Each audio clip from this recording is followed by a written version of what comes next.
All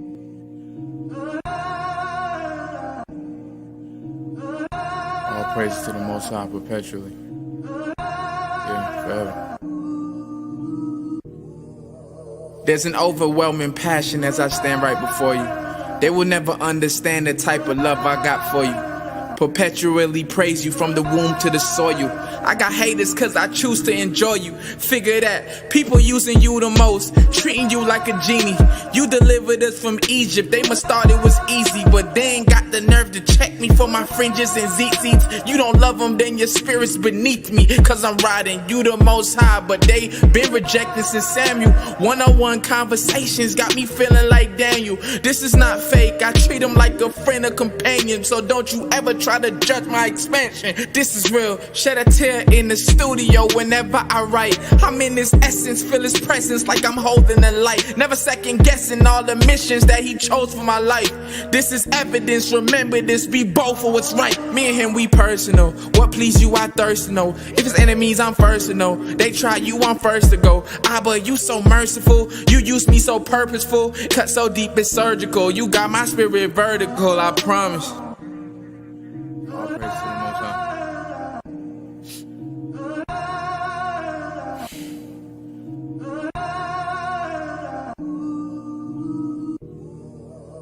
Firstborn, God made me your firstborn. The most I said exposed was a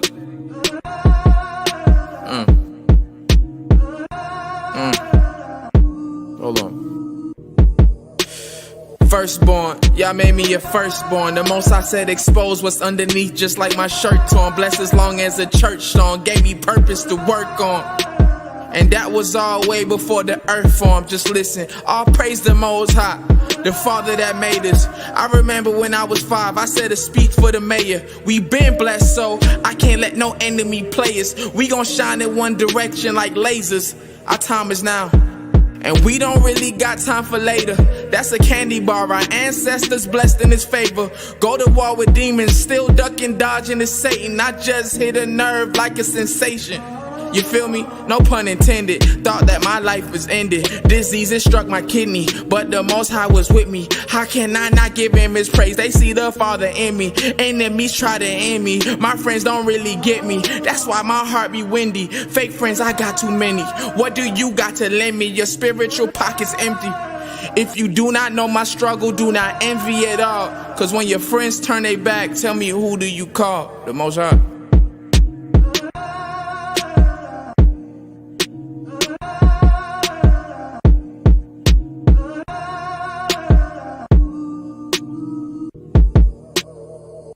Chasing wealth got your relationships damaged. Got you reaching for the bread like you making a sandwich. I study generation and I promise this one's a challenge. They rather scam before they keep the commandments.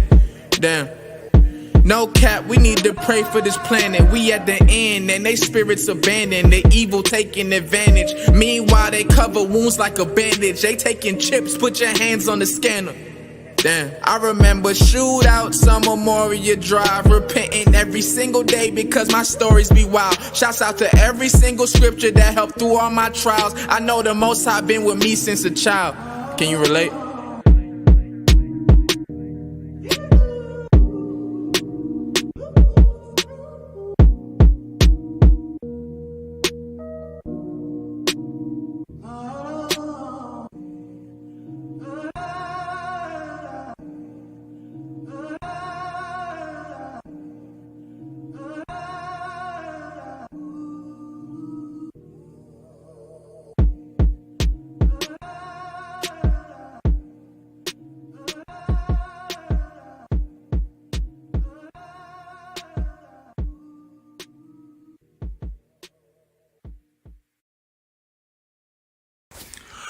Shalom Care, grooming essentials for the modern man of color. Shalom Care, grooming essentials for the modern man of color. Paraben-free, peace with care. For beard mousse, armpit mousse, or jock mousse, visit ShalomCare4U2U.com. Shalom Care. Brand disclaimer. The views and opinions expressed on this platform by individuals, callers, or invited guests are their own. The information you hear does not reflect the overall views of all parties associated with the brand. We encourage everyone to research all things heard live or via archive for edification purposes. Discretion is advised. Help keep the show on the air. If you want to help, you can send me a donation through PayPal. The email is debatetalkforyou@gmail.com or through Cash App, $Sal Showtime. Thanks for your support.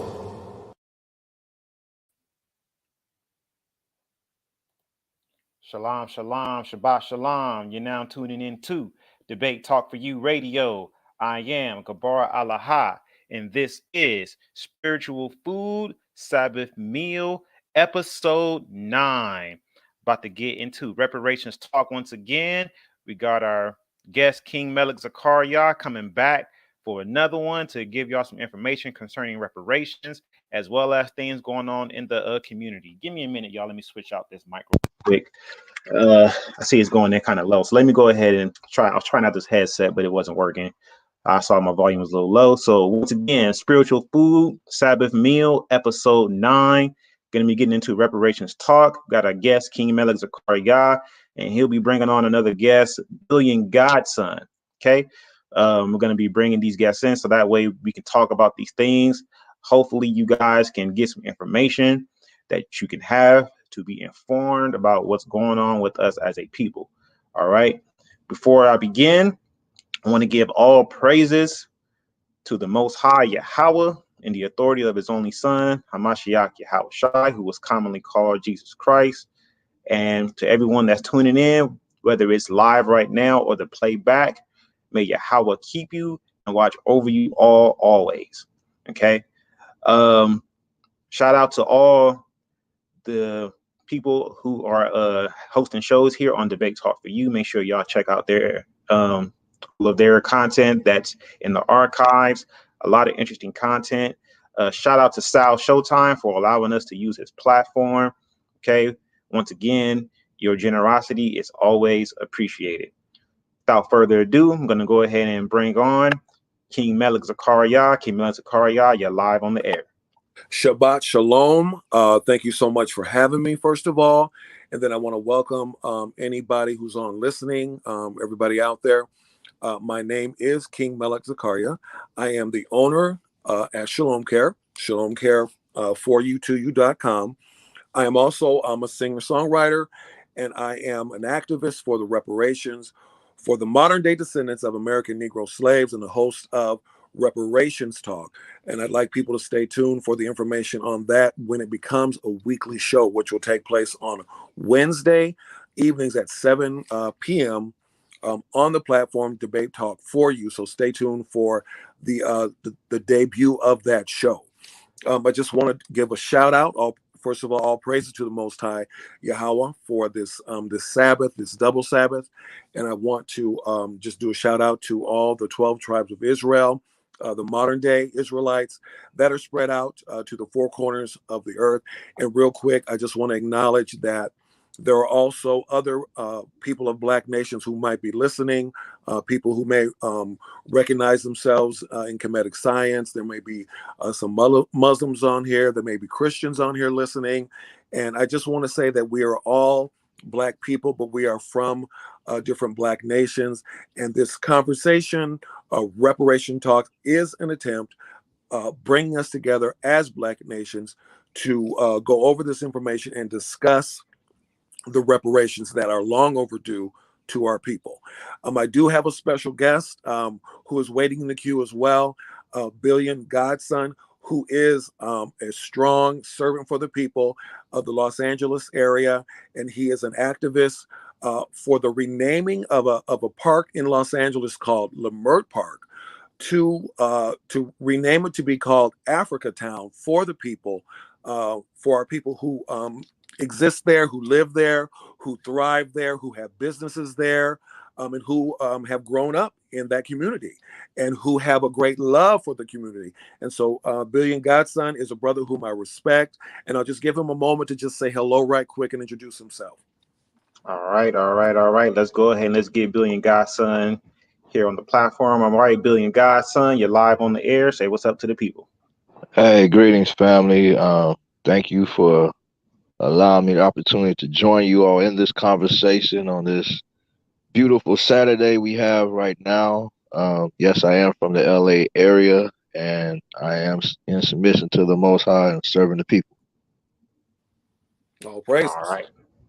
Good. All right, y'all. So let's jump into this because I'm actually pretty interested in you possibly getting Leimert Park renamed. You know, I have some history at Leimert Park because when I first came into the knowledge of being a Hebrew, you know, I frequented Leimert Park weekly. You know, actually, me and my wife and daughter, we were actually down there yesterday. You know, and I saw some changes because, you know, I hadn't been down there in a minute, and it's changed quite a bit. So why don't you go ahead and speak on that real quick? I've been in LA since 1980, originally from Indianapolis, Indiana. And when I first came, the relative we moved out here with, one of his properties was right down the street on Creed across from Autobahn. So, you know, when I came into the Leimert area, it reminded me, it was a show back in the day called Solid Gold, you know, seeing people walk around looking like, you know, they were celebrities. And over the years, we've seen it develop, you know, on Crenshaw, it would be the lowriders and whatnot. And over time, it basically became like the Black Mecca here in LA. You know, spiritual Mecca, a number of different spiritual and religious practices. It became the Black political Mecca. You could constantly go out there and hear the politics, both of our community, but what was happening in general. It's a place where a number of videos and movies have been shot.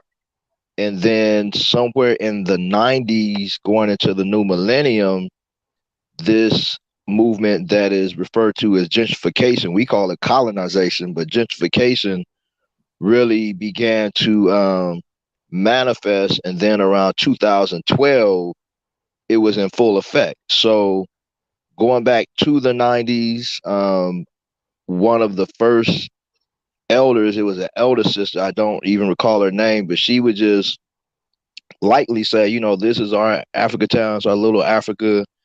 And then probably around 2010, there was a younger brother named Alfonso A1. He actually started circulating a petition to rename it Africa Town. And then a few years after him, another one of our elder queens, Sister B Hall, very powerful sister in the community, she then also picked up the petition. She even went as far as the city hall. She had a number of elected officials sign off on renaming the area Africa Town. And learning from her, the idea is to claim our space. You know, all other people throughout the city have claimed a space, be it Chinatown, Koreatown, Germantown, Filipino town, where you go into those areas, they run it. They, for them, they usually own it. That's one of the disadvantages we have. But you go into Chinatown, it has to be consistent with what Chinese want. You go into Koreatown, it has to be consistent with what Koreans want. And unofficially, that's what we've done in Africa Town. Black people have taken control of it. If I just back up for a minute, the individual Leimert was a architect, and he designed both the Leimert area. He designed a similar area up in the Bay. And when he designed it, he had a covenant to keep Black people out. He didn't even want us over there. And it wasn't until, I believe, sometime in the 50s where the the U.S. Supreme Court said such covenants were unconstitutional. And a lot of our elders, ancestors began to buy their way into the area with a lot of white resistance, you know, having crosses burnt on their front yards, having mobs come to their homes, folks getting beat up. But gradually, Black people worked their way over there.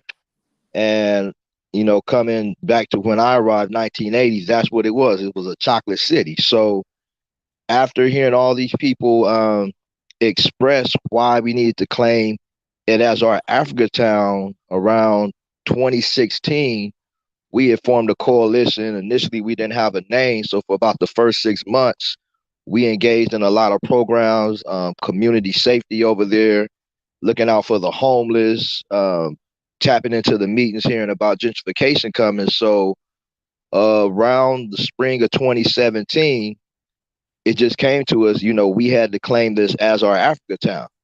So that's when we started tapping in with B Hall, and she started advising us how to go about with the petition. We had petitions circulating, had hundreds of people, agree with it, sign it.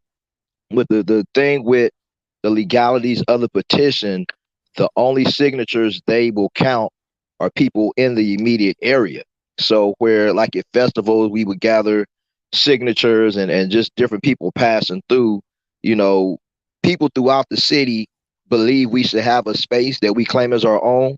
So we still have to get enough people in that area to sign on. And over the years, the acceptance of it has grown. Initially, folks were like, "Oh, we're known as Lamert, and that's what it should be." People come to Lamert for Lamert. But as more people learned that this individual had no regard for us and didn't want us over there, now it's starting to make more sense to people to abandon that name and us to go ahead and claim that name, tap into whatever resources are for tourist attractions, because a lot of people around the world come through there for the Black experience. So if they're coming through there to experience our people, our culture, our spirituality, our politics, we need to claim it as something that represents us, because Lamert sure doesn't represent us. Interesting. I hope y'all tuned in, man, because that's a lot of history I actually did not know about concerning Lamert Park. So Melek, let me ask you this: with everything that he's saying, how does this then relate to reparations? Well, how it relates to reparations exactly is that we know if you understand American history and if you understand the history of Edomites, they're very, very well known for going into lands that are foreign to them, conquering the land, killing off the people, and claiming it for themselves. And this has repeated itself over and over in smaller communities in America. And the Lamert Park area is a region in Los Angeles that has suffered this same problem.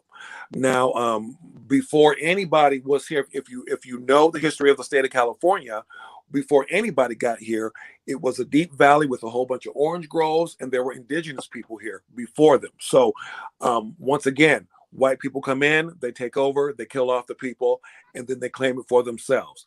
And so when Black people started coming into Southern California, they made their homes here. They came as entrepreneurs. They didn't just come here as people who didn't have nothing. They came here with their money. They came here with their ideas. They came here with their gifts and talents, their businesses, and they built homes and they built communities. Okay, and they've been consistently pushed out of those communities. And that's what's happening in Lamert Park.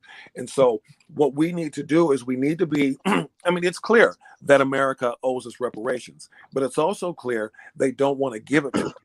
And so what we have to do as a people is come together and be people who are worthy of the reparations and clean up ourselves in some ways and be the solution ourselves. Okay. And so the one thing that is real evident about Mr. Lamert is that he didn't want Black people in Lamert Park. And then when Billion GODSun and his Africa Town team went before the committee, they were notified that there was a clause in the contract where the park could never be renamed. And see, that needs to be overridden. That needs to be, I mean, and I think he's got descendants who are trying to hold on to that contract and that clause that says the name Lamert Park can never be removed. And so our people have to come together and work against that and get that to be annulled, get it scratched out. So, but what I want to do right now is I want to move to the definition of what reparations is. If you could bring that mem up, and basically what it is when you break something, you repair it. When you've broken something, when you've destroyed something, when you've done something to inflict pain on others, you basically repair that. That's the common sense. When you hear the word reparations, you understand that. And so I need that that mem up, and then I want to have the Black Wall Street mem. I want to go over 3 significant events that have taken place in America that prove that we need the reparations. And then I'm going to be very quick. I'm just going to mention American slavery. Obviously, we know that we were in American slavery up until formally 1865, when the Emancipation Proclamation was created and signed by Abraham Lincoln. And then the 13th Amendment was drawn up also, that was going to legally free the slaves, and saying that no man could be enslaved except in the case of being accused of a crime. And what they did was that they came up with trumped up charges to criminalize our people for being homeless, for not having a job, for not owning land, things like that. And so they made it impossible for us to really be free and to receive the things that were promised to us, like the 50 acres and a mule. This stuff was on paper, but they never had any intentions on coming through and giving us those things. Okay, so the idea was to keep us under the foot of slavery and servitude, with the crimes, continued crimes and atrocities, continued intimidation over our lives, to keep us under the foot of control, and to try to continue to docilize us so that we would not be able to fight and speak for ourselves.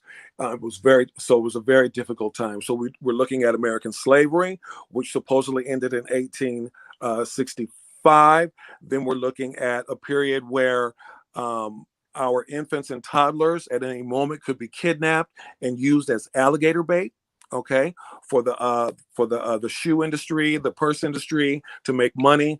And then we're looking at we're going to fast forward to 1921, when the Black Wall Street was basically bombed, burned, and there was a murderous rampage by a white mob on that day, on a day in 1921, where it was basically destroyed over probably 10-hour period. They went through and just burned it down. Now, the Black Wall Street was built in 1906, and it was basically a hustling, bustling, thriving, successful city that was self-sufficient. It was running better than the United States. It was just that good, and it rivaled the businesses that were there, rivaled any business that was existing in America at the time.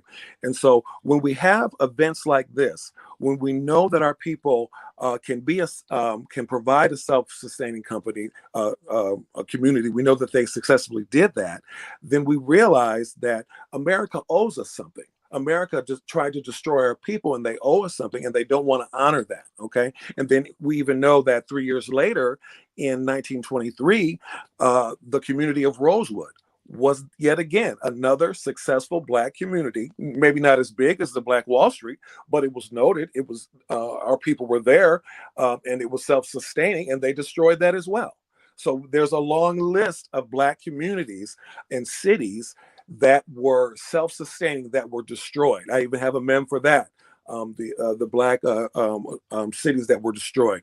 So what we have to do in order to get these reparations is several things. Now, what I'm going to do is I'm going to talk to you real quick, as if I was your parent. Anybody listening, I just want you to go along with me here. If I was your parent and you were my child, I'm going to correct some things that I see that you've been doing wrong, that would build you up and make you a better person for your future and for the future of your people, and for you to become a person who would be um, responsible and providing to your community that you exist in. Okay, so the first thing that we can do as a people, now just go with me, I'm just going to go through this. The first thing that you do in your mindset is you're going to question everything Western society has taught you. That's the first thing, because you are of Black nations.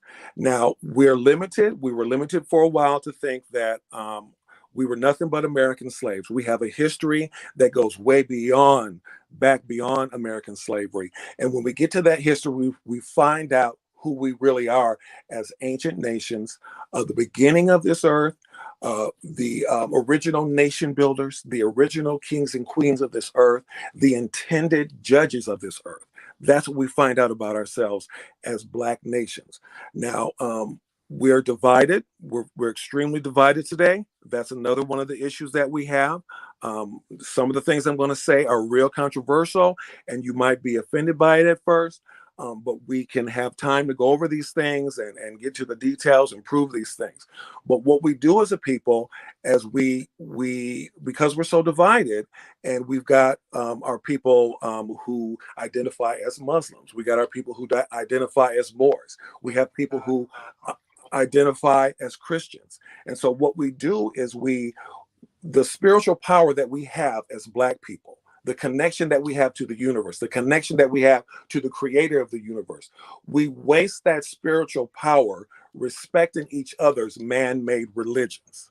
Okay, now I know that that's a hard statement to swallow, but we've got to become, we're so divided, we got to become united as people of Black nations. We have to be responsible for correcting the misconceptions about the label of African American.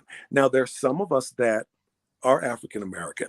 When you look at someone like Barack Obama, the former president of the United States, we all know that his father was an African. We know that his father was connected to African tribes. I've read a book on his father. I've read articles on Barack Obama's father, and he was rooted deeply in African tribes, and he can follow his lineage back to African tribes. When we're looking at the very popular activist for the community and the rap artist Nipsey Hussle. Nipsey Hussle is an Ethiopian, so he is an African American. Okay, when we're looking at Bob Marley, we're calling him a Black American when his father was a Jewish man. Okay, and so when we get into the word and we understand the word that it is the father's seed which determines what you are in your race, and so we're calling Bob Marley a Black man, and then we get to the current Vice President of the United States, Kamala Harris. We're all identifying and we're calling her a Black woman when she is not a Black woman. Okay, now I know these statements are controversial, but we can prove these things. Kamala Harris does have parents, a father who was a Black man and a mother who is an Indian woman. But when you get to Kamala's grandfather, her father's father, he is a Jewish man. It's been proven. We know what his name is. I have the memes, and they're not being brought up though. So here's what we need to do as Black people. Now, here's this parent telling you what you need to do. The first thing that you got to do is we're going to look at your physical appearance. Okay, we're going to talk about the things that make us powerful as a people, both physically and spiritually. Okay, we're going to do the physical thing first, and everything that I'm going to bring up to you can be documented and proved in the Torah. What is the Torah? The first 5 books of the Bible. What are the first 5 books of the Bible? That's going to be Genesis, Exodus, Leviticus, Numbers, and Deuteronomy, which hold the laws, the 613 laws that the Most High wrote out by the prophets for the children of Israel to live by.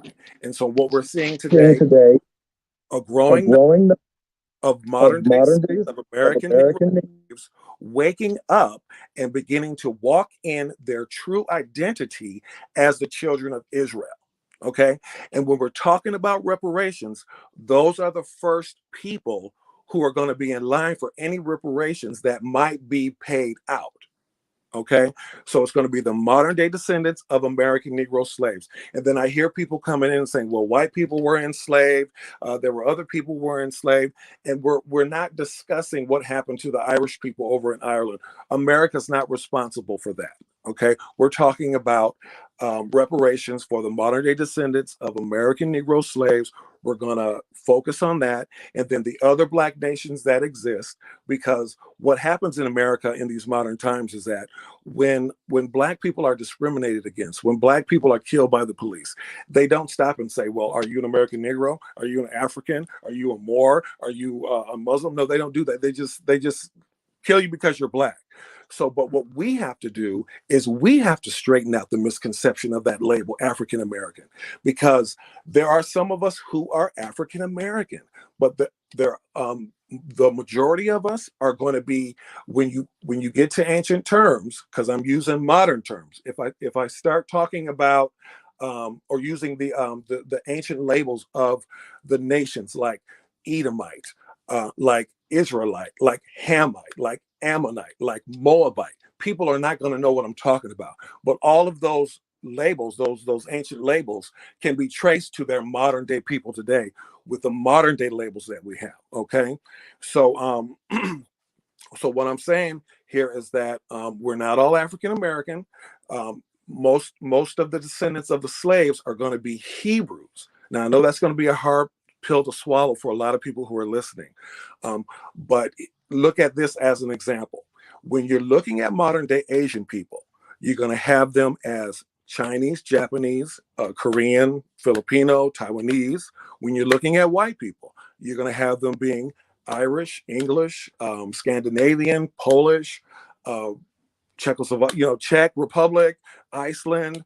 They're going to be different nations. When you're looking at people who are modern day Spanish speakers, they're not all Mexican. They're not all Mexican.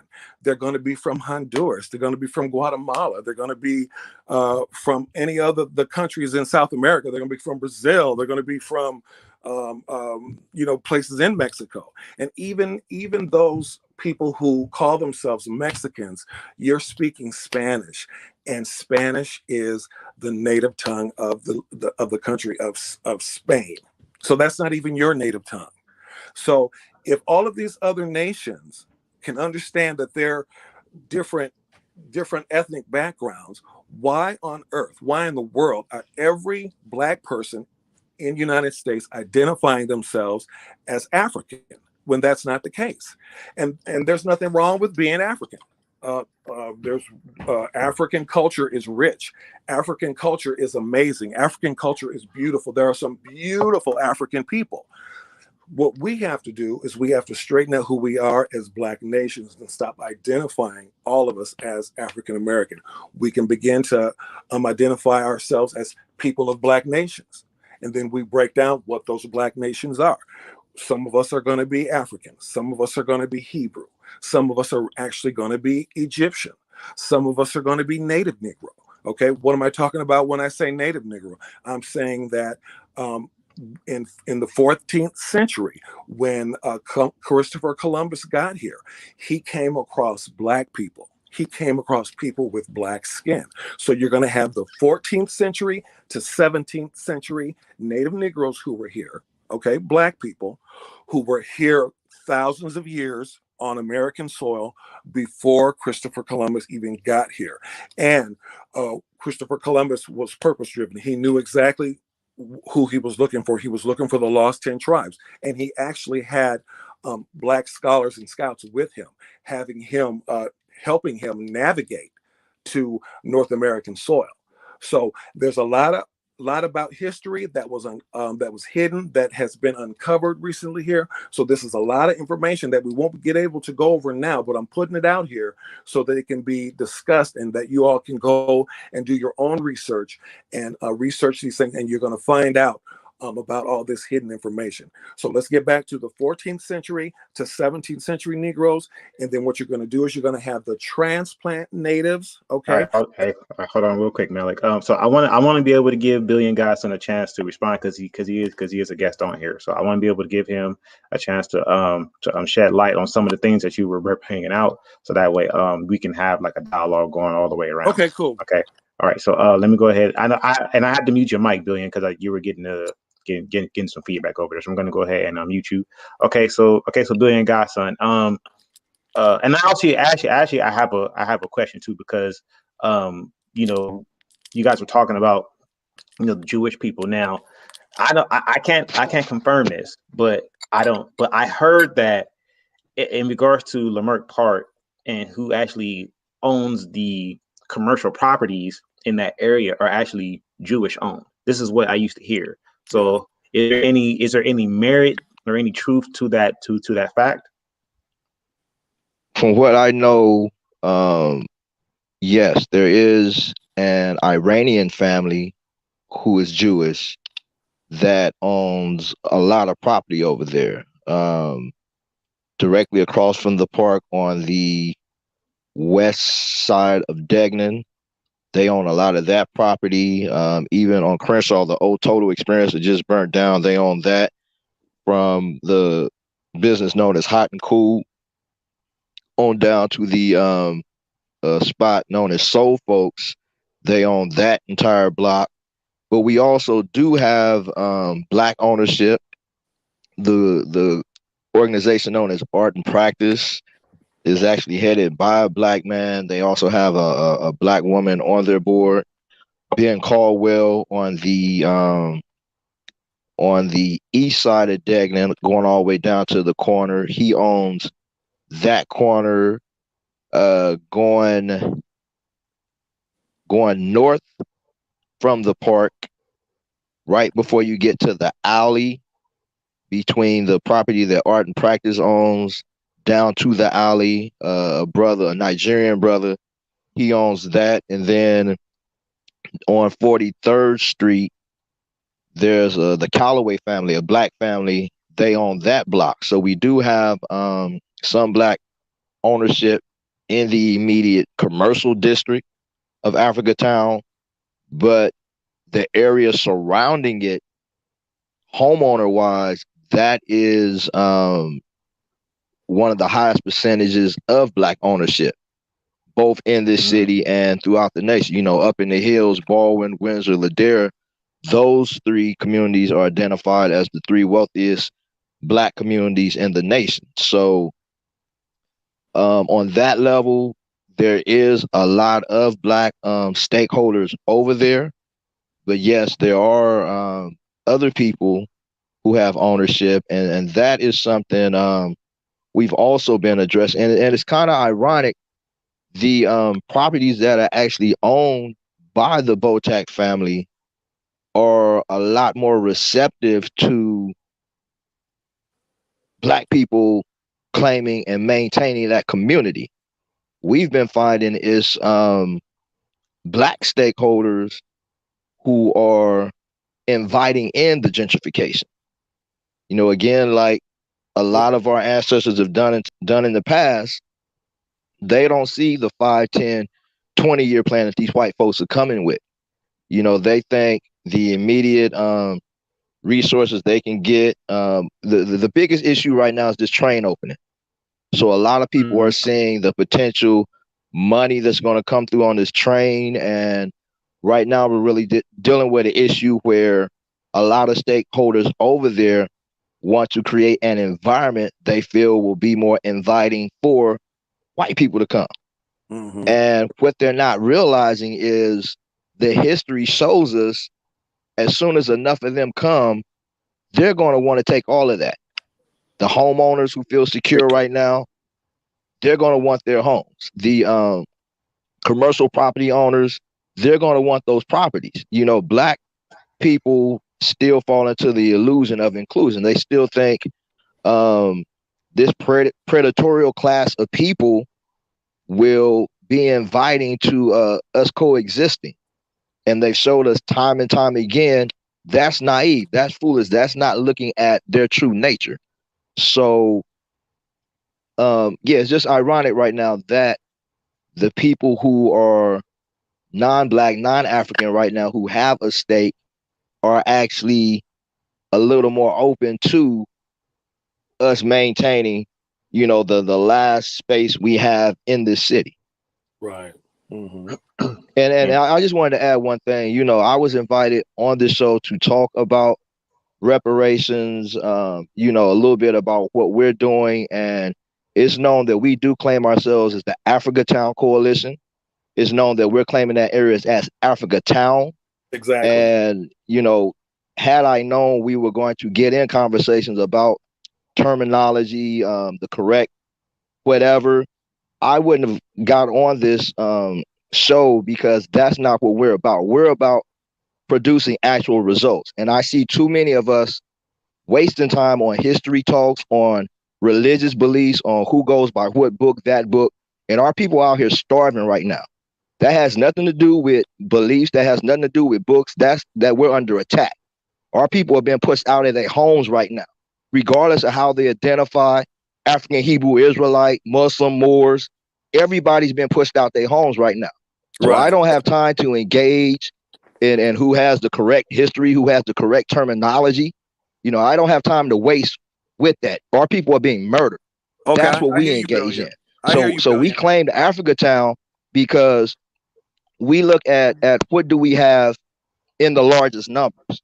And the idea of Pan-Africanism was pushed by Marcus Garvey, Malcolm X, and numerous others, and that's where we see the highest numbers of our people connecting. Every time we get into religious talk, spiritual beliefs, this, that, and the other, that's where the spiritual gangbanging comes in. That's where the division comes in. So I don't have time for that. Okay, If gotcha. that's what this is going to be about moving forward, I will get off of this call now. And y'all enjoy it. But if we're gonna talk about reparations, if we're gonna talk about fighting gentrification, I can participate in that. But I cannot participate in going back and forth between ideological beliefs. Can I acknowledge what you just said? That I heard what you just said. Okay, and I understand your point. And I'm not trying to divide us. I'm just trying to bring out the point that one of the reasons why we're having the situation that we're in, that we're cut off, is that these people who are in control, who own everything over us, who have all this money, are looking at us and they're saying they are not together. They're divided. They don't understand who they are. They know who we are. And they're looking at us saying that we don't know who we are. So excuse me for spending too much time on that. I'm not trying to do that. We are here to talk about reparations. But the reparations it's not just monetary or land, it is us repairing ourselves. That was the point I was trying to make. So I'm not trying to divide us. I'm really trying to bring us together, and I hope you see that. So, okay, so let's move the conversation to the reparations. I'm acknowledging what you said, and I understand your point. So America does owe us reparations. We do need to get together as a people. We need to show up in Washington, okay? And we need to demand the reparations. Now, when you're looking, as a Hebrew Israelite, I have to speak what I know, and I have to defend my people and what the Most High tells us. And when you look in the Bible, Deuteronomy 28, it's very true. We're cut off. It says that we're to be cut off, and they will never give it to us. But that doesn't mean we shouldn't be trying to fight for it. We shouldn't be trying to get it. But I'm telling you, they're looking at us and they're saying, these black people don't know who they are. They're too damn divided. And let's just walk over them. Let's just rule over them. That's what they're continually doing to us. And I'm just trying to help you understand that. So if we can come together as people of black nations, I believe we can do this. But there's just we don't throw in the towel on each other. We continue to come together. We don't say we don't have patience for each other. We do come together, and we will correct each other. We will sharpen each other, and we will get better at this. Okay, so I appreciate everything you said, Billion, because I respect you as a brother, and I'm for you. I'm behind you getting that Leimert Park named Africa Town, because all of our people were in Africa before we got here. Okay, we did come on these ships from Africa. That is the truth. That is the same. So let's focus. We're behind you. all black nations are going to be behind you to help get that Leimert Park renamed as Africa Town. It already is Africa Town, and we deserve it, and it should be. Okay, and so we're upholding you in that. We're behind you on that. Okay, Gabbar, did you want to say something? Again, this is debate talk for you. So the conversations, I mean, they do tend to get a little heated sometimes. That's what that's what the platform is about. But overall, we are trying to bring awareness so that way the people can be informed about what's actually going on with us as a people. And again, the history that you brought out, Bill and GODSun, I had no idea that Leimert Park had that type of history. In terms of who actually it was named after and so on and so forth. So I definitely understand and get the reason why it needs to be renamed, especially because of the history is there. Again, Leimert Park is directly tied to me identifying myself, and so, what I'm saying, and me actually making the changes in my life that I needed to make. Like I have a deep connection there. And again, I took my wife and daughter out there yesterday, and I saw there were some changes going on. So this is why I'm even interested in the topic myself, because again, it's a place where I have a lot of my spiritual roots in terms of learning who I am and being able to meet other people and who I still have contact with today, and and so on and so on. So I do want to ask this though. Like I do want to ask this. So you touched on the gentrification aspect. So now when I went through there, I mean, I saw that how they're building the metro line through there. I also saw excuse me, I also saw how it's actually not like an open park anymore. Whenever I used to go there, they didn't have that fence going all the way around. And now that fence is up. It used to be more of an open park, where you could just kind of go freely and cross the street and all those things. I don't know if they did that because of the safety hazard or because the train is going to be there and they're trying to quote unquote beautify the town. But with them making all these changes over there, do you view that as them in an attempt to gentrify the surrounding area? That was for me. Yes. Yeah, most definitely. I was looking at some of the comments on the YouTube by Mike For Real, and just kind of tying into what you just said. The brother was bringing up the point. He said money talked while white folks are buying neighborhoods. So this is something we always hear in the conversations about gentrification. Folks say, well, black people need to buy this, that, and the other. But what they don't realize, statement the brother was making already with Black Wall Street and Rosewood and all of that, we've bought our way in time and again. But why I refer to them as a predatorial class is because they're predators. They have consistently studied how to sabotage and take what we have. When I came to LA, there were black-owned gas stations, there were black-owned cleaners, there was a lot of black ownership in a lot of different industries. And part of what our coalition has done, we've gotten out here, we fighting a lot of Korean stakeholders in our community because they have come, they've stopped hiring black folks in our own community. They hire other people. We fought Armenians, Russians, and others in this new legalization of cannabis because, again, as they said, they were going to legalize cannabis. Well, they did legalize cannabis in the city of LA in 2018, but we found they had what's called a social equity program that was supposed to specifically guarantee blacks and Latinos preferential ownership in that industry. But what they have done is they've made sure Russians, Armenians, and Koreans, out of the first 100 licenses they gave, black people only got 6 of those. So it's not just a matter of us getting money and trying to buy our way in. We have to understand the politics of it, has been, is, and will be to keep us out. People are threatened by us owning. People are threatened by us being able to be stable long enough to grow and prosper. They're scared of us having any type of numbers. That's why the black family has consistently been under attack. That's why black people in large portions, only 30% of black people in this city are homeowners, property owners. 70% are renters. Renting alone is one of the biggest scams that has been forced on black people because that guarantees displacement. A family can pay rent for 20 years, come up short on rent for a month or 2 months, that family is displaced. But if you own a home for 20 years, then you got equity you can pull out of it. You can refinance. So it's not as simple as a lot of young folks always think, oh, you know, just buy it, just buy it. I mean, look at our brother Nipsey. That's a young brother who I met way back when he was a child. His mom put him in one of our summer camps. He grew up, got caught up in the game thing, but he pulled himself up out of that, became a property owner, a stakeholder, a share owner. He pulled other brothers around him up out of that. But what did they do? The same thing they did to Black Wall Street, the same thing they did to Malcolm X, the same thing they did time again.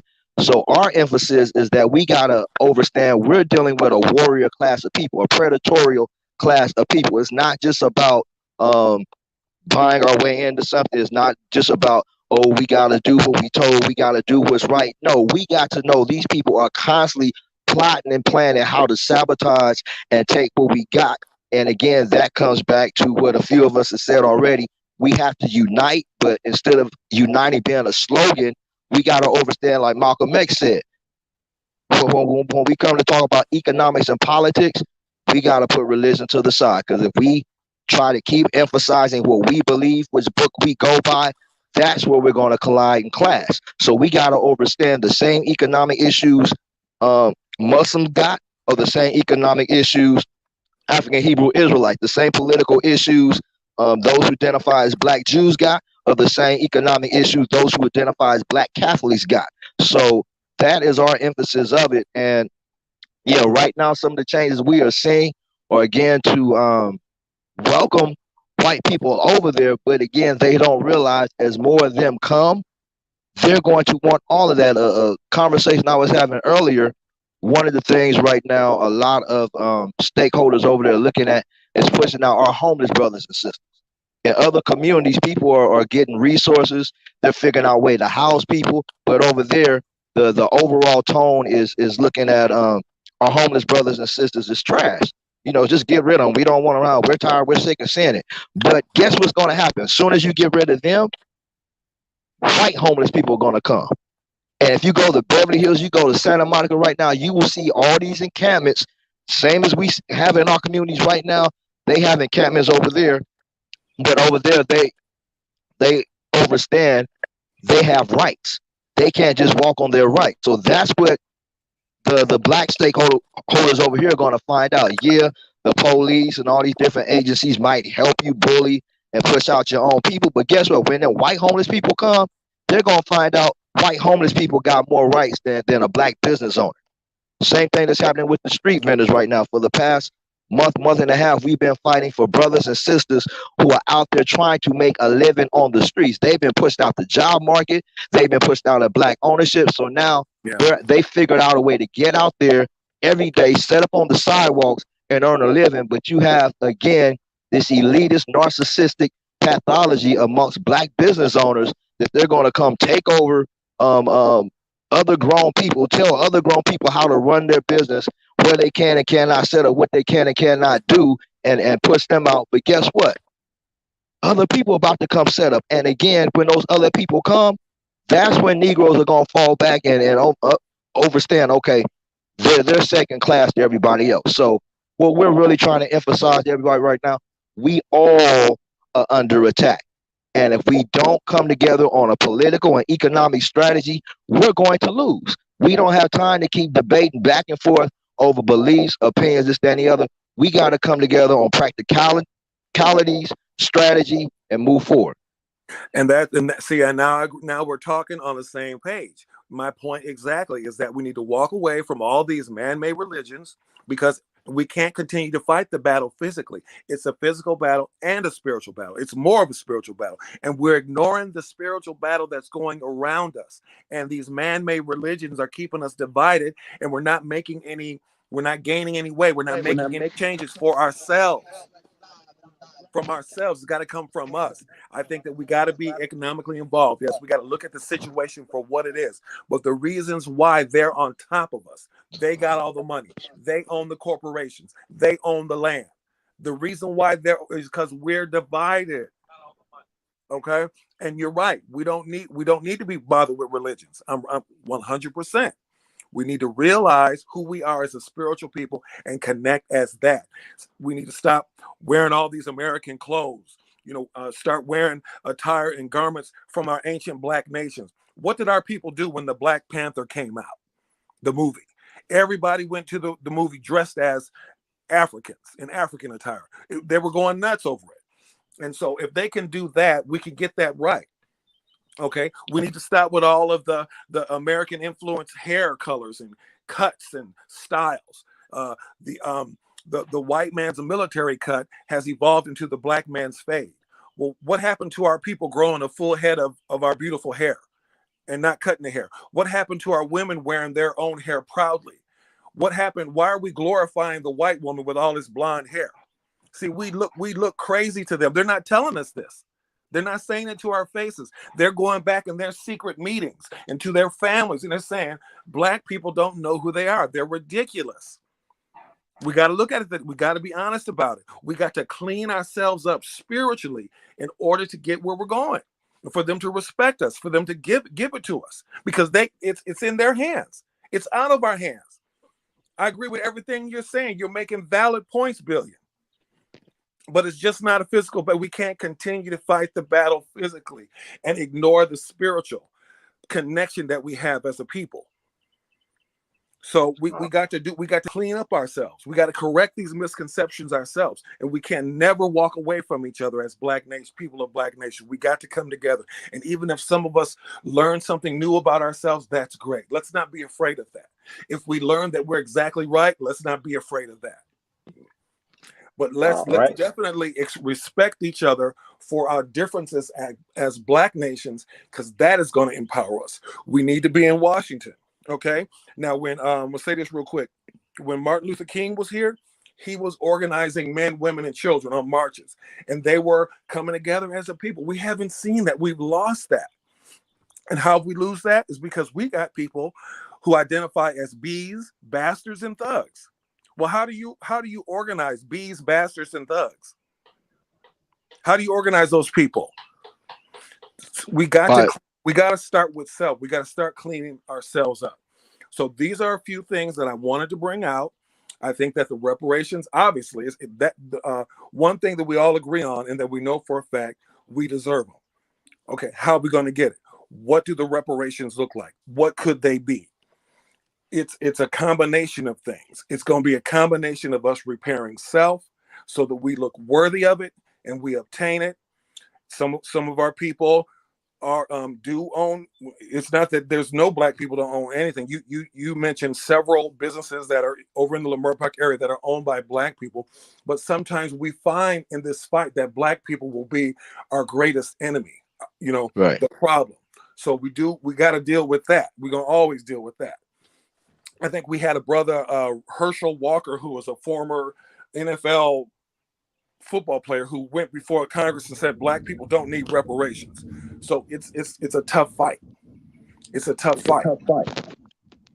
So so part of the repair is us cleaning ourselves up spiritually and coming together and realizing who we are and come forward not as Americans but as powerful people who recognize ourselves as the great Black nations that we are. Okay, a lot of these, you're either African American or you're American. Okay, so who are the Black Egyptians? Who are the Black Hebrew Israelites? Well, the Hebrew Israelites are the ones that we're seeing mostly today. We're seeing a lot of Hebrew Israelites. It is refreshing when you drive through the streets of Los Angeles and you see these different camps out on street corners reading from the Word. That is refreshing. even if they don't agree with each other, they're not gang banging, they're not selling drugs, they're not womenizing, they're not sleeping on the streets, they're standing on the street corners reading the word. Is that not refreshing or what? That's a start. And we need to get behind that. We need to respect that. All right. Let me jump in real quick. So just want to let everybody know, if you do want to join the discussion, the link is in the chat on Facebook as well as YouTube. If you want to join the discussion, just know that Debate Talk for You does not condone any foul language, any disrespect, or any name calling. If those things do occur, you will be removed from the platform immediately. Now, I do want to say that I definitely agree that we need to have an identity of self. We definitely need that, because we just I think that for so long we as a people we have just gone just kind of just laxy daisy and just kind of like going with the flow of things, and Right. How trends come, and all that stuff. We definitely need an identity of who we are in order for us to understand our purpose and how we're supposed to operate and conduct ourselves, because at the end of the day, this all goes back to our conduct and our behavior, and how we should get these things to happen. With the reparations, with us coming together as a people, with us uniting. I mean, it always goes back to our conduct and our behavior. Now, in terms of why we uphold the scriptures, because it does give us the model or the blueprint of how we are supposed to conduct ourselves. Okay. Right.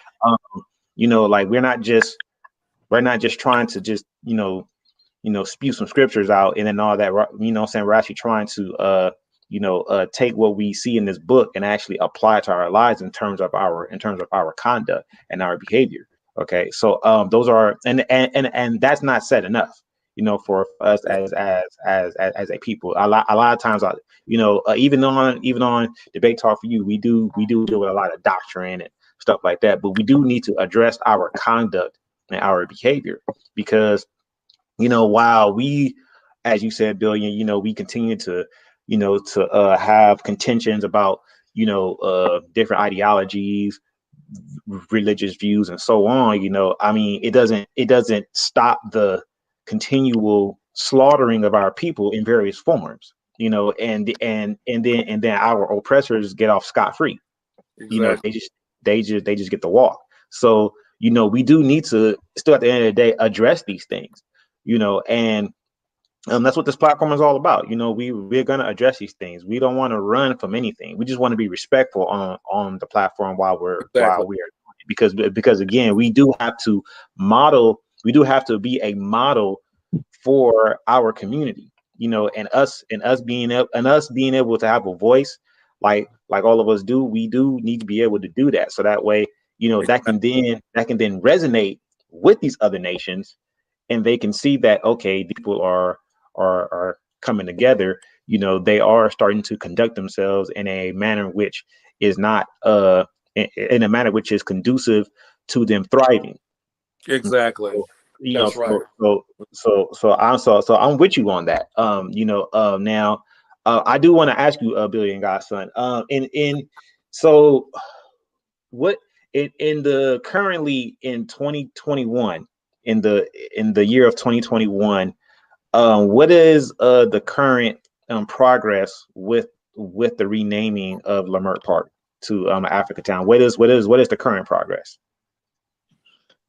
It's been back and forth. About a month ago, we were told one of the biggest oppositions to the renaming had began to consider it, and it's a lot of the merchants in the area. Again, a lot of them had been telling us, oh, we're known as Leimert. People look up Leimert. They come here for Leimert. They've named, a lot of what they do with Leimert. But about a month ago, we were told they had started to consider embracing the name Africa Town. So that looked like it was starting to move forward, but then the issue of merchants against street vendors came in, and our position is for all Black people over there. We're not holding merchants above street vendors. We're not holding homeowners above homeless. So, because we take this position to fight for everyone, because of recent events that have happened the past week, few days. We are now back in the doghouse with a lot of merchants. So that may very likely put them back against wanting to rename the area as our Africa town. But our bottom line position is, when we talk about the city, what we're really talking about is white people acknowledging us and what we do. And Right. as independent people, we don't have to worry about whether they acknowledge us or not. From the time we began this work to now, is people in other cities on social media, they're like, oh, when I come to LA, I want to come to Africa Town. For us, that's what it's about. We've already won in the hearts and minds of the people that this space is Africa Town. Right. Now, the Elder B Hall that I was talking about, as far as the potential funding it could bring in, the potential tourism and other resources by getting it officially named, yeah, it looks like that at this point is going to continue to be a battle. And again, it's just with really educating people. Even some of the and I say this just to make the point of it, I'm not saying this like it's a great thing, but even some of the non-black folks who have moved into the area, some of the gentrifiers have signed on to claim it as Africa Town. Sure. So nice. Where that will not go at this point, we're not really sure. But again, it's still gaining momentum. We are in talks with a lot of people who are looking at other creative ways. We're going to start claiming the space as our Africa Town, and it might just be until we get the political misleadership we have in the area out. It might be until we get a change over in some of the merchants. But we know at this point, in the hearts and minds of a lot of people, both locally in the area and around the world, it's Africa Town. Exactly. That's what it is. That's what it is. Now, Billion, didn't you come up under a physical attack just 2 days ago?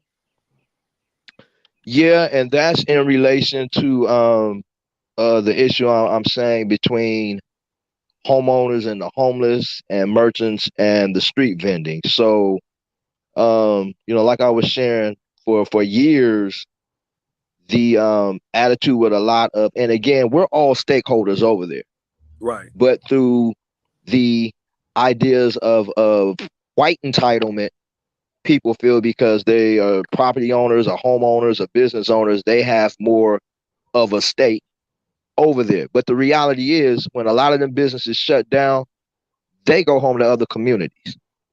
A lot of people over there where something that happened in that area, they could relocate without a problem. But the people who are homeless over there, the majority of them are from there. Some of them, parents, grandparents died. They couldn't keep the home. So instead of floating around whatever, they chose to stay there. So for a lot of different reasons, we have that population, and our thing is they have to be taken care of. The funding is there, but one of the problems we find with the funding is the same entities that are creating homelessness, which again are the politicians, the developers, the banks. Exactly. Or when funding comes to take care of homelessness, it goes through these nonprofits where they then absorb all the resources, and very few to no homes are actually built for people. Right. So that's one issue that has been very contentious. And then the second issue, like I was saying, is the street vending. So on Sundays, the world knows what goes on in Africa Town, and people from all over come there. And again, I say this as a point of fact, not a point saying that it's so great, but a lot of non-black people come through there. So again, as we are getting closer to this Metro Rail opening, a lot of people are saying, oh, it needs to be made to where it's more comfortable and all inclusive, this, that, and the other. But Chinatown wasn't saying that. They kept Chinatown for Chinese, and people from all over the world go there, spend money. Koreatown wasn't saying that. You can't even understand half of the symbols, the majority of symbols on the buildings when you go through Koreatown. Exactly. But people still go there and they spend in large numbers. So what has been created on Sundays has been one of the biggest draws in that community. So now there are certain merchants and other stakeholders that feel they know what's best on how to run that space or that institution that has been built, and it was initiated by drummers.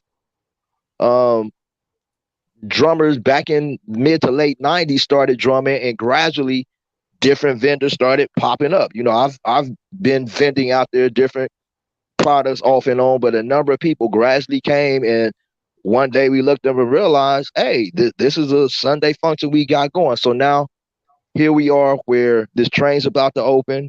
We have certain merchants and others who are very hostile against the vendors, basically trying to dictate to other grown people. Now, I would look crazy were I to walk in any one of those merchant stores and say, you know what? I feel you need to change all of this up, do this, do that, and expect them to fall in line with what I'm saying. Someone who ain't invested not $1 in what they doing, someone who they have no solid relationship with, but through the false sense of entitlement, they feel because they own brick and mortar spaces, they can now come out and dictate this to the street vendors. We even had a group of merchants who were walking around with higher security, trying to bully and intimidate. Well, not trying, they were bullying, intimidating, and extorting some of the street vendors into paying them for setting up on space they don't own or control, because it's legal in LA to street vend.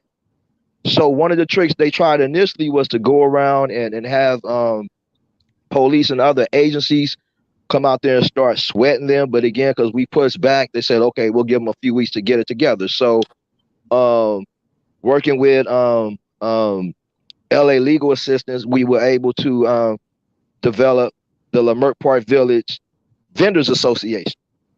And through that began to get the street vendors their paperwork, their selling permits, their business licenses, and more of them are starting to pay for their vending permits. The vending permit is like $291, and that's another part of the game I gotta explain. Like the one brother that made the comment, as people always say, "Oh, just do this, just do that." They set these regulations, stipulations to where they know we can't buy in. So for a lot of people, to go and pay $291 for your vending permit would be nothing. But for the person that's out there vending just so they can eat today, that's almost impossible.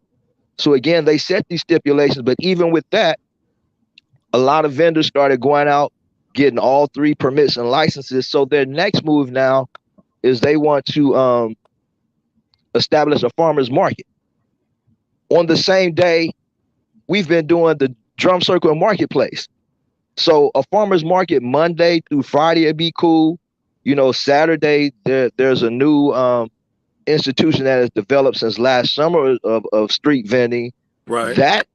That group might possibly be open to a farmer's market, but there's no way a farmer's market can come on Sundays, because what that will do, it will bring regulations, stipulations, and other things that a lot of the people vending out there will not be able to comply with, and that will then push them out.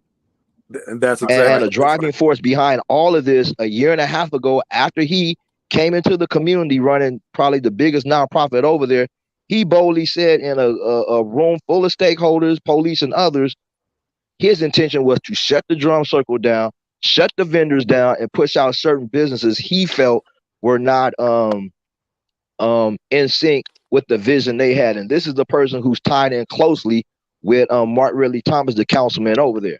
So you got all of these factors that are coming, and we got word last week that a particular movie production was coming. So when we saw the movie production company out there scouting, you know, we approached them and we asked them, we said, so, you know, you all come and we know you all pay folks. So our first question was, you know, what day do you plan on doing this? And they was like on a Thursday. So, you know, we was like, okay, there are street vendors who are out here. So we're going to need you all to talk to them and work out an arrangement, because you will be interfering with them making money. And we said, we know the same problematic nonprofit or individual that runs that nonprofit tends to be the one who these production companies pay, and a number of merchants over there have already been sharing for several months that he doesn't pay them afterwards. So we told the production company, y'all also need to walk around and talk to every single merchant over here and make sure all of them will be paid. Because again, if you shut down Degnan, it's going to interfere with all of them making money. So we exchanged numbers with the contact for this production company, and he agreed to do all of that. So a few days later, we looked up the production, and we found that in December, it's a movie on Apple TV called, it's a series on Apple TV called Truth Be Told. It does feature black folks, it deals with black issues, but again, we can't push what benefits a small number of us at the detriment of all of us. And what we found in December, they shot an episode downtown, I believe it's City Hall, and they displaced like 75 homeless people. And for us, that was unacceptable. So at that point, we saw one, okay, this production company's foul. Two, the merchants are pressing the street vendors. So we need to send a statement to all the above that one, you're not going to come displace homeless people. Two, if the merchants continue to try to force the street vendors out of there, create problems for the street vendors, they too can have an issue. So on the day of the production, we arrived. We had went to one of our brothers' funeral for his mother earlier, so we came a little bit later in the day. I approached the same contact I spoke to the week before, and I just told him politely, I said, we're going to need you to stop this production. I gave him all the reasons. I told him we found out what had happened in December. I told him there are other issues going on in the community, and just moving forward, middle company is called Film LA. Anytime any production is going to go anywhere, they go through Film LA. Film LA has contacts throughout the city. They make sure all the permits are correct. They make sure all the businesses, homeowners, everybody's compensated. So we informed them of the issues, and they agreed to shut down.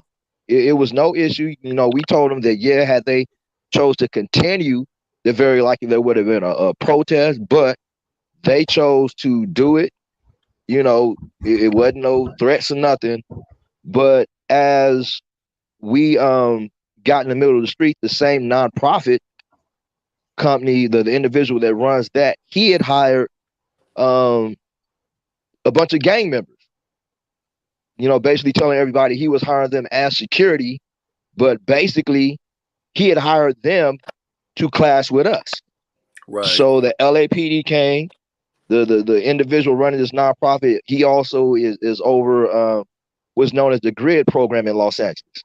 And that's a program where they claim to try to reduce gang violence through a number of different means. But basically, we saw the other day what really goes on. He basically hired these individuals to be his muscle. We end up clashing and colliding. And myself, another brother suffered some injuries. And at that point in time, it was very clear the LAPD was informed to stand back because they stood there and watched the thing play out the whole time. Afterwards, they kind of walked up to me like, oh, you want to press charges? And we don't deal with the police like that. We know if we are ever going to be in control of our own communities, we have to resolve our own issues. So for the past several days, there has been a lot of conversation, a lot of different pushback. Some people have vilified us for doing that, but a lot of other people know the problem is the individual. I'm going to say his name, Robert Saucedo. He's a sleazy individual connected to Mark Ridley Thomas. And again, their ultimate goal is to push all black entities out that area that will make it more accommodating for corporate white America. Exactly. And again, the part that they don't realize, once corporate white America gets tied in over there, they will no longer need Mark Ridley Thomas, Robert Saucedo, none of them, and they're going to cut all of them loose. And that's part of the foolishness of a lot of these black politicians. You got Curran Price. He's to help gentrify. Well, even before him, the sister before him, I can't even think of her name right now, but they have helped gentrify that area so bad, he's about to be voted out. and other people are going to bring their own representative. That's the sickness of a lot of these Negroes who are in positions of power and don't do what other people do. Other people bring their own in, other people protect their own, but ours keep falling for this foolish pattern of selling their own people out. You know, going Exactly. back to Africa, what happened? They allowed the working class and the warriors to be kidnapped and enslaved. But what did the colonialists do? They went back and then took control of the land. And that's the pattern. That's the mistake that the privileged class of blacks continues to make. Exactly. All right. So let me ask this question. And I don't know how much longer we plan to go for, but I do just have one final question. So how has the all the restrictions from COVID-19 and all that has that in any way over the last year affected any of the progress that was being made before, or is it kind of like a non-factor? I don't know, what position this program has taken on COVID and what all information you all have shared, but we have seen the economic side of this has been one of the greatest crimes ever ran on the people. A couple of weeks ago, a statistic was shared with me that 41% of black businesses have fallen since the beginning of this. And basically, it's handicapped a lot of people in a lot of different areas. But the amazing thing about Africa Town, like always, we found a way. Last summer, Juneteenth, a lot of people pulled together.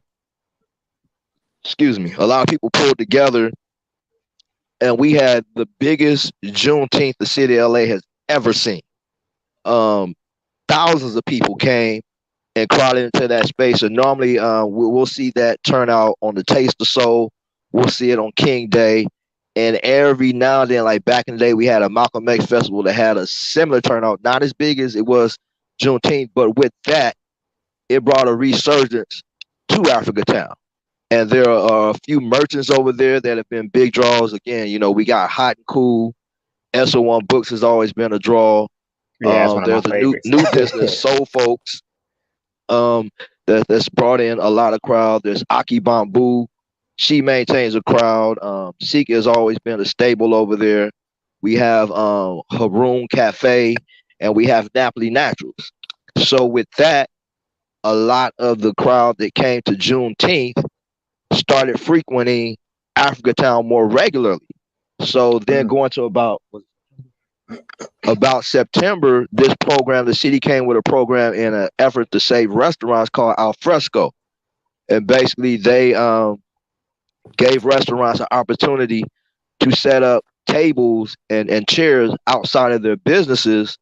So in Africa Town, they came with these huge white barricades that they put around a number of businesses. And over there, we only have, I believe, in the heart on Degnan, we only have, I believe, 3 eating establishments. So basically, what that opened up was an opportunity for more street vending. And that's why I was saying earlier, we have a new institution on Saturdays that has been born out this whole COVID al fresco situation. A lot of people go over there on Saturdays, even Sundays now. You'll see way more street vendors set up in these barricades.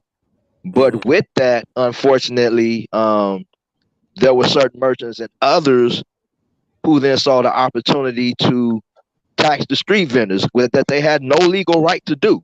But because a lot of them were new, a lot of them just coming since Juneteenth, a lot of them coming just since the whole al fresco situation September, a lot of them didn't know, one, their legal rights, and 2, they didn't know it was a new situation. And basically, these people were walking around pimping them. And again, these are people that own businesses, people that own homes, people that probably got multiple cars, but again, seeing the opportunity to go dig in the pockets of somebody smaller than them. So we our coalition, functioning as a community safety patrol, functioning as the maintenance in the area, we were all of a sudden hitting overwhelmed with a lot of things we hadn't dealt with before, except on Sundays. So we gradually started communicating with different people about the issues that were happening. But again, that is something that the individuals in the nonprofit and certain merchants came together and saw to start trying to use as an excuse to push them out. But just staying with your question, where all across the country, we're getting reports of Black folks going out of business. We're getting reports of throughout the city. You know, we've seen it with the construction of this Metro Rail. We've seen month after month Black businesses fall off. But amazingly, out of this situation, a resurgence in Africatown was born, and now the misplaced ambitions, the greed of a lot of these merchants, and the manipulation and negative intentions coming from the council district all the way down through that nonprofit, and then polluting the direction of the merchants. It has now created an unnecessary war between merchants and street vendors, and again, homeowners and homeless. So Exactly. Yeah. what we've been doing in Africatown has the potential to show Black people everywhere, because you know, LA showed the world how to gangbang, LA showed the world how to slang crack, LA showed the world how to be superflies and pimp. Same thing you were saying, brother, about, you know, where the minds of our people is at. LA through Hollywood has shown all this to the world. So now LA once again has shown people the advantage of setting up shop out on the damn sidewalk, man. They've locked us out of everywhere. Now we're on the sidewalk, and they're trying to shut that down. Right, and that's why I wanted you to hit also, Billion, because what you're acknowledging that farmers market is put in place to shut you out, and then the train they built, the train, whether their purpose was to shut the Black community out and close down Black businesses, it's happening, and they don't care about it. But can you briefly talk about that blue fence also? What did they say the blue fence was for, but what is it really for? And what has it done? Yeah, and then before you answer that, just go ahead and answer that question, and then we'll get some closing comments before we shut it down, because we're about like an hour and a half into it. So with the fence, again, it goes to a hidden agenda, and there's a project coming that's supposed to come. They've supposedly raised millions of dollars for. It's called Destination Crenshaw, and it's going to run right along the Metro Rail. It's going to be an outdoors museum, and it's starting, I believe, Slauson, or it might have one space prior to it. But basically, they're going to erect monuments. They're going to erect art and all this stuff down Crenshaw. And when you get to Africatown, they have a huge high-rise structure they're going to erect right across from the park. You know, there's El Pollo Loco. Then next to El Pollo Loco is the veterinarian, and next to that is a spot owned by Tavis Smiley. So right in that island by him, they have a huge outdoor museum they want to build. But then in the park, they want to turn that into a dog park. So because about 2014, 2015, a number of our homeless and brothers and sisters began to take refuge in the park on both ends. You know, a lot of tents were being erected. People were sleeping in the restrooms. Again, others in the community started to detect problems, issues that were happening. And again, instead of sitting down trying to figure out how to take care of these problems, their thing was to get rid of the people. You know, they were saying prostitution and drugs are happening in the bathroom. Well, that's happening in MacArthur Park. That's happening in damn near every park. That happens in these porta potties up and down the streets. So instead of, okay, one sister said very clearly, you know, all they had to do was hire security.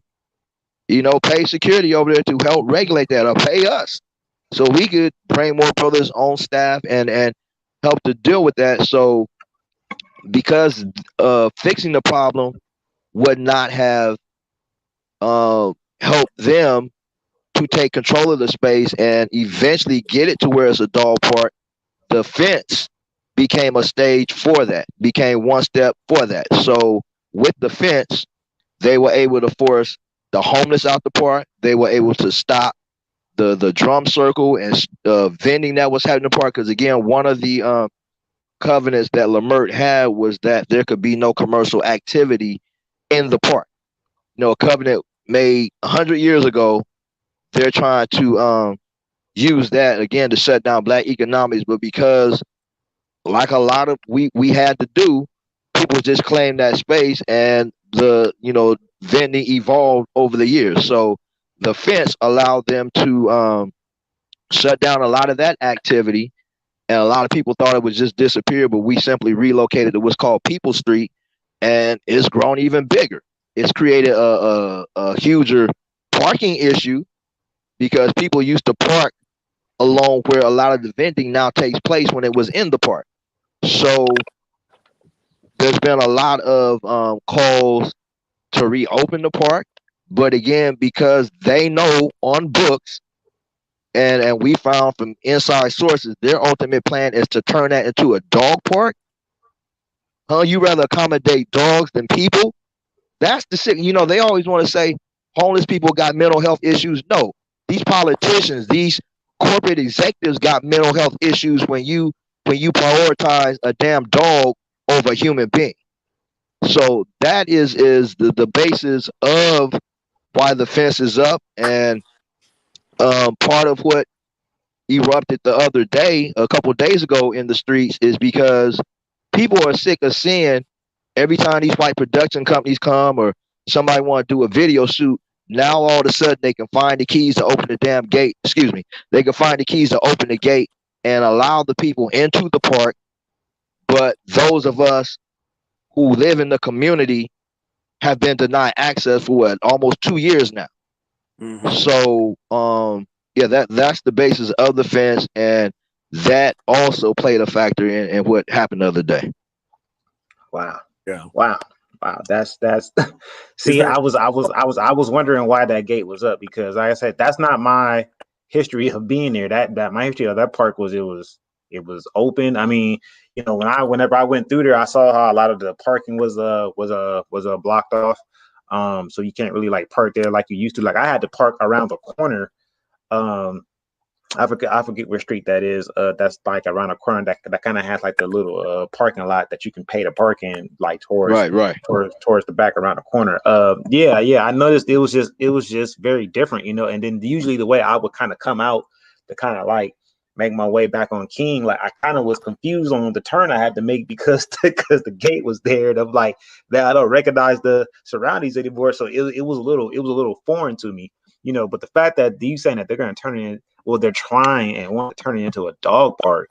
You know, that's actually very saddening because, you know, when we used to be out there, you know, we used to like be out there, you know, with some of the other brothers, and we would actually teach out there. And what we would also do is, we would actually, some of the homeless people that were out there, we would feed them. You know, so now they've taken that opportunity away for us to do a service to the homeless people in terms of feeding them, you know, and they actually enjoyed us being out there teaching the word, you know. So it's like, you know, the fact that they want to take all that away, the cultural aspect, the things that we're supposed to be doing for the faith that we follow, to be able to turn it into a dog park. That's exactly that's sad. The powers that be are symbolically letting the black people know we don't care about you. We care about dogs. And we're going to show you this by putting dogs, making them more important than you. And they've done it. That's what they're doing. It's a symbolism. And I just encourage everybody listening. I just want to encourage you. Just read the prophecies of Deuteronomy 28. Just check it out. And it will line up with all this stuff we're talking about. How they're looking at us. They're looking down on us. Wow. Okay, yeah. So yeah, we're gonna get ready to go ahead and shut it down. We'll get some final words. Billy and GODSun, man, we definitely appreciate your time coming on here.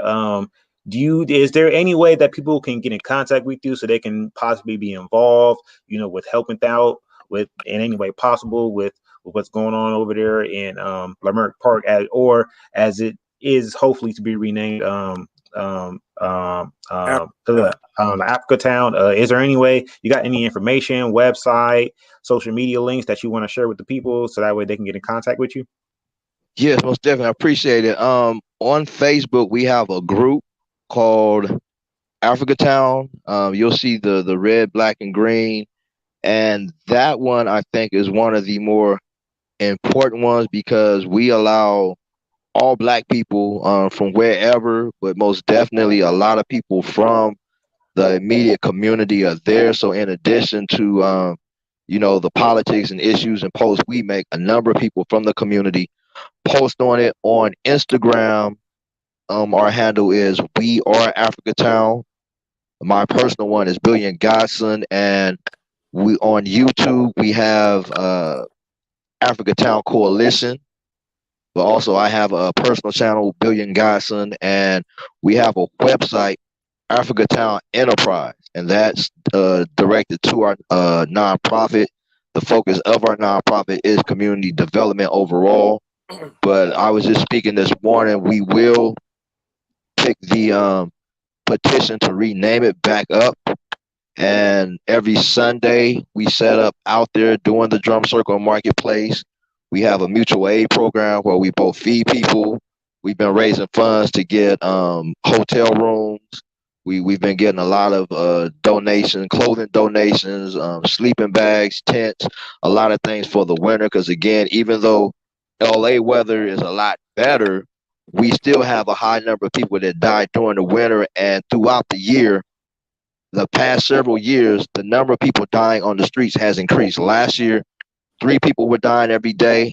This year, we're up to 4 people dying on these streets every day. We had a brother last month who died right there in front of Ride On Bike Shop on Degnan. Last year, we had brother Osiba died, sister Tasha died, and brother Shalom died. So, these are very real issues. And again, it's unfortunate, but history shows us that our misleaders will get in position to do that. So that's why we really tell people they have to get more politically involved. They have to become more economically responsible.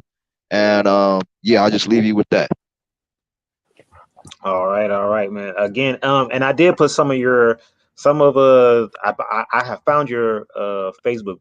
I think it was a fan page that I have found. So that is in the description. So y'all be sure to go check that out, as well as all the information that he has stated on here. So we definitely appreciate your time. I'm going to go ahead and let you go because I know you probably got some other things that you want to take care of today. So I'm going to go ahead and let you go. But again, definitely appreciate your time, and most high willing, you can come back on with like an update, and I just want the people to know that, get in contact with the brother, especially if you are in the Los Angeles area, so that way you can know what's going on, because this is a jewel in our community. Even us as Hebrews out here on the West Coast, that is a jewel in our community. A lot of us have frequented that park there, so we need to be aware of what is going on. All right, but thank you to both of you for having me, and I appreciate it. And like you were saying earlier, sometimes our conversations get heated, but to move forward, a lot of times that's what it takes. But I do thank y'all for allowing me time to come and share. Man, definitely, man. Your time is always appreciated, man, and you're always welcome back. That's right. We have our full support. All right, King Melek ZakarYah, man, you go ahead and get some closing words, and then we'll go ahead and shut it down. Okay. Well, once again, I just appreciate all the listeners out there. We do understand that the conversations can get heated, but the purpose of this platform and why I wanted to do this Reparations Talk podcast is to just bring our people together in the dialogue about the reparations ourselves. It's enough of hearing the politicians talk about it.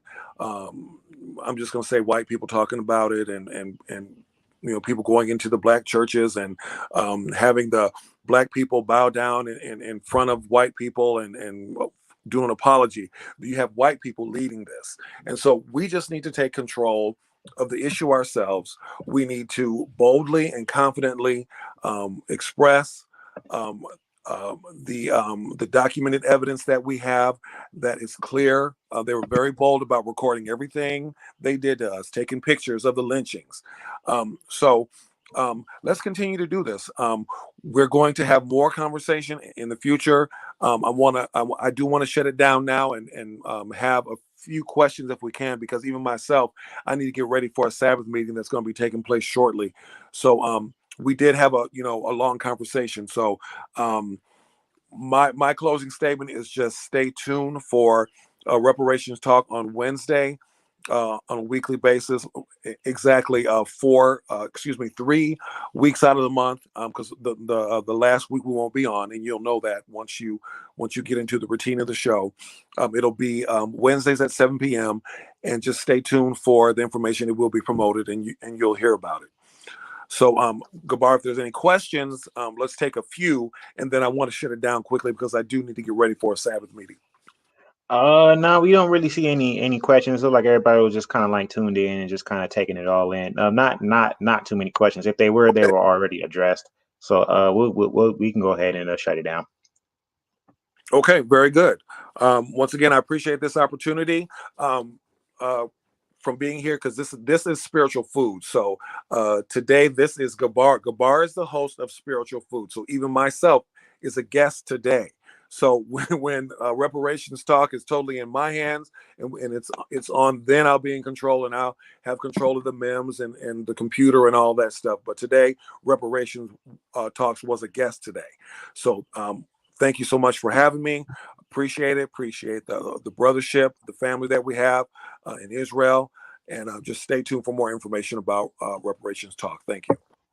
All right, Melek ZakarYah, definitely appreciate your time once again. I'm glad to have you back on here. And again, like he said, he will, most high willing, will be having his own show on Debate Talk for you. So y'all stay tuned for that. You will be updated whenever that actually commences, and then you can get more information from there. All right. So definitely appreciate your time, Ak, and let me go ahead and close this out.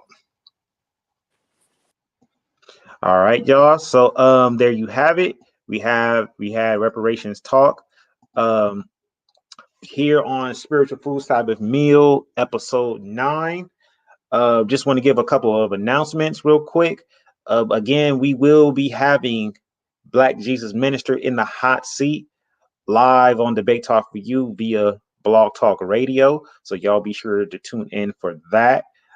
We may be having some other shows that may just be popping up. So y'all just make sure you subscribe to the channel, donate to the platform. You see the information is scrolling down on the bottom. So support Sal's platform, because he's opened up this platform for allowing us to be able to give all kinds of different information about a lot of different stuff. So y'all need to be able to show your support to Sal for allowing us to do that, man. And I also do want to thank Sal for allowing us to be able to do this. Again, the conversations, they get a little heated, but this is Debate Talk for you. So they do get a little heated because we do deal with controversial topics at times, that affect our community, that may affect our faith, the historical information that we know. We need to be able to talk about all these things. So that's what spiritual food is all about, here on Debate Talk for you, is to be able to feed the people food for their soul. So food for their soul, definitely you need information about current events that are going on in your community that affect you. Okay.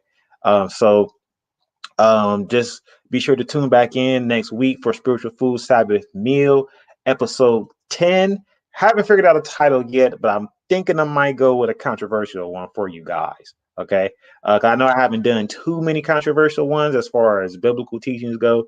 I know that's usually set for my co-host on Shabbat, whenever the Shabbat starts on Friday nights. So, but I may do one next week, because after that, I'm actually going to be taking a little bit of a break. So I can focus on a couple of projects, and then I'll be back within a few weeks. Okay, so that way, and then we're just going to pick it up with episode 11 from there. But again, be sure to tune in to all the content that is here live on Debate Talk for you. And I have nothing further to say. May Yahweh keep you all and watch over you all always. I bid you all a farewell. Shalom.